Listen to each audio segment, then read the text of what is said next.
hate it. Game number 3 here. Elsik on your left, Sukenik on your right. Ironworks combo against Jeskai Control. Let's zoom in. We'll update you here on the battlefield. I'll start with Jonathan as it is his turn. He's got to search for his Kanta. It looks like with 5 cards in the graveyard, he'll resolve this trigger. Couple of lands over there, among them Celestial Colonnade. And then, of course, a Snapcaster Mage. He's going to put a Path to Exile into his graveyard. Sukenik with a couple of cards in hand, among them a Cryptic Command and a Path to Exile. 5 lands on the battlefield here for John as he attacks in with Snapcaster Mage. Going to bring Elsik down to 9. For Elsik, I see not 1 but 2 copies of Defense Grid. A Buried Ruin, a Mox Opal, Darksteel Citadel. A couple of Grove of the Burn Willows as well, so he could be preparing to go off here any moment. Yeah, I have no idea how. I mean, if Sukenik has no defense right now, 2 copies of Defense Grid, the shields are down. If Zach just untaps and is able to land a Clark Hunt Ironworks and have any sort of momentum, which, looks like he has a Buried Ruin in play already, so he could get back something like Chromatic Star, a Scrap Trawler if he has it. It looks like Sukenik is going to Cryptic Command on the main phase to bounce a Darksteel Citadel. Wants to keep Zach off of some amount of mana, but those Cryptic Commands aren't getting any better, so he's just going to cast it now, play a land, and pass the turn back. I haven't seen Defense Grid out of the sideboard of these Ironworks decks. It just seems like an insanely good card against Jeskai. Well, if Jeskai's going to be popular here this weekend, which we predict it will be, we know that Jeskai's very popular here on the SCG Tour, given the players that we did mention, Sukenik among them, the Defense Grid can be a very useful option. Defense Grid, of course, 2 copies here in Elsik's sideboard, so he's found them both, and now he's got a Karkland Ironworks. A very powerful uncommon from 5th Dawn, sacrifice an artifact, add 2 to your mana pool, 2 colorless, and he will add a little mana here from Mox Opal.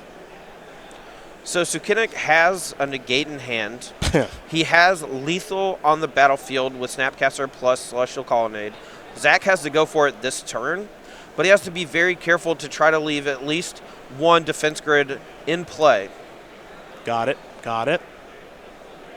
Because if he doesn't, then the negate will get turned on. This will be interesting if that actually works itself into the equation. It's possible he doesn't even care about the negate at this point.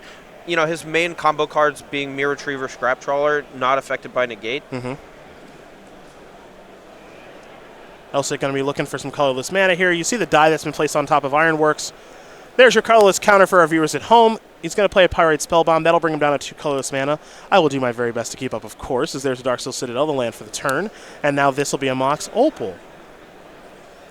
How deep can Elsik go? He's got 2 colorless and a green mana floating. I'm not sure he actually has it.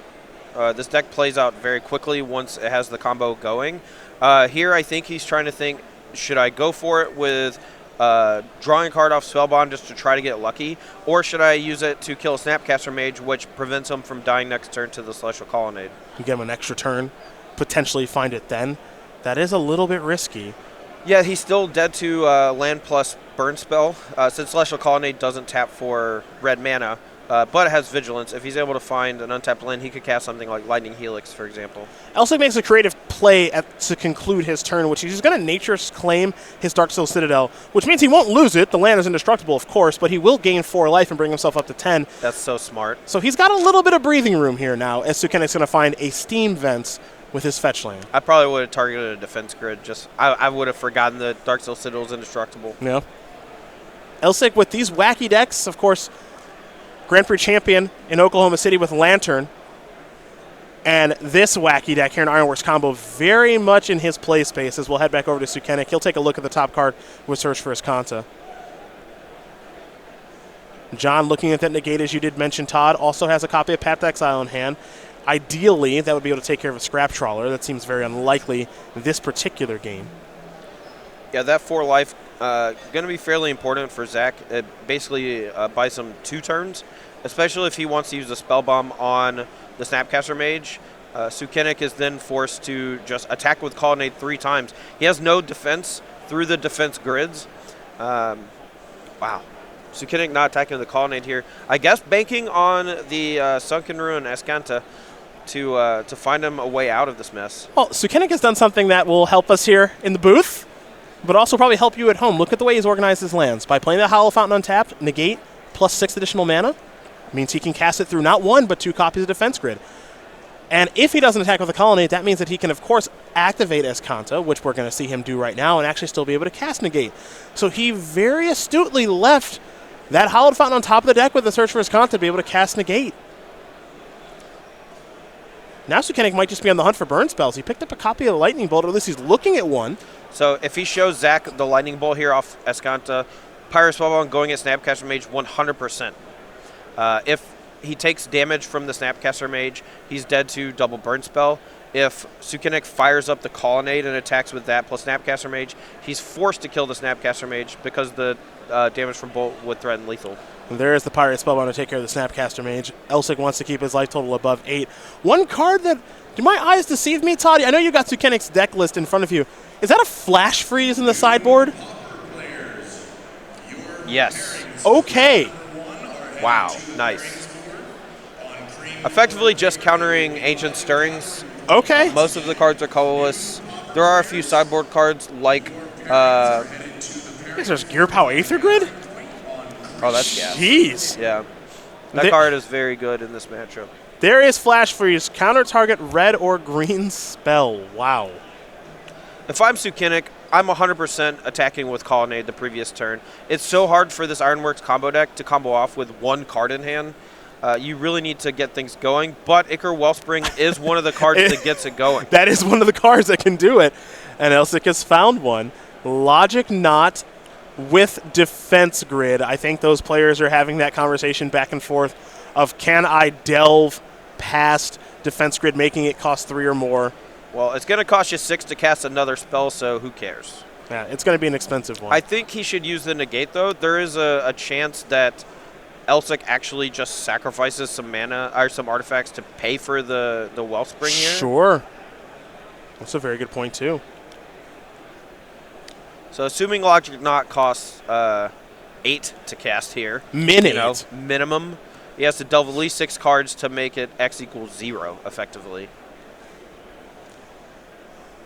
Yeah, Sukenik's just going to go with the Negate. Now if I'm Sukenik, untap, attack for 4, cross your fingers. Okay. Serum Vision's the draw. Will Sukenik go for that? He'll start with the Serum Visions. I think he may have found a copy of Engineer Explosives. He did. Yeah, that's a nice one. That actually puts him in a pickle. So now he can play the Explosives for 2, pop it. That'll leave Elsik with just Ironworks Opal Citadel. Yep. 1 card in hand versus the Logic Knot from Sukenik. And, a few removal spells, I suppose, for something like Mirror Retriever. Interesting here. So now, does he want to use the EE to blow up the grids and turn on the Knot, like you mentioned, which that seems hard to pass up? Yeah, but 2-turn clock, Sukenik, I don't know what the correct play here is. I'm going to defer to him at this juncture just because, he's probably played this matchup a few times. This is not a fairly common matchup to be faced against Ironworks combo. Yep. It got a little more popular after it won the Grand Prix in the hands of Matt Nass, but I have not played against this deck more than once or twice. So it's a really tough spot. All right, boom goes the Dynamite. Next turn he can actually attack with Colonnade and unlock the Logic Knot as well. Yeah, so that's true. I like starting to attack the next turn. Oh, Vendilion Click is nice too. So now we take a look, and that is going to get the job done. Click in combination with Colonnade and maybe a burn spell. Elsik immediately extends the hand. Jonathan Sukenik is going to win this match here over Zach Elsik.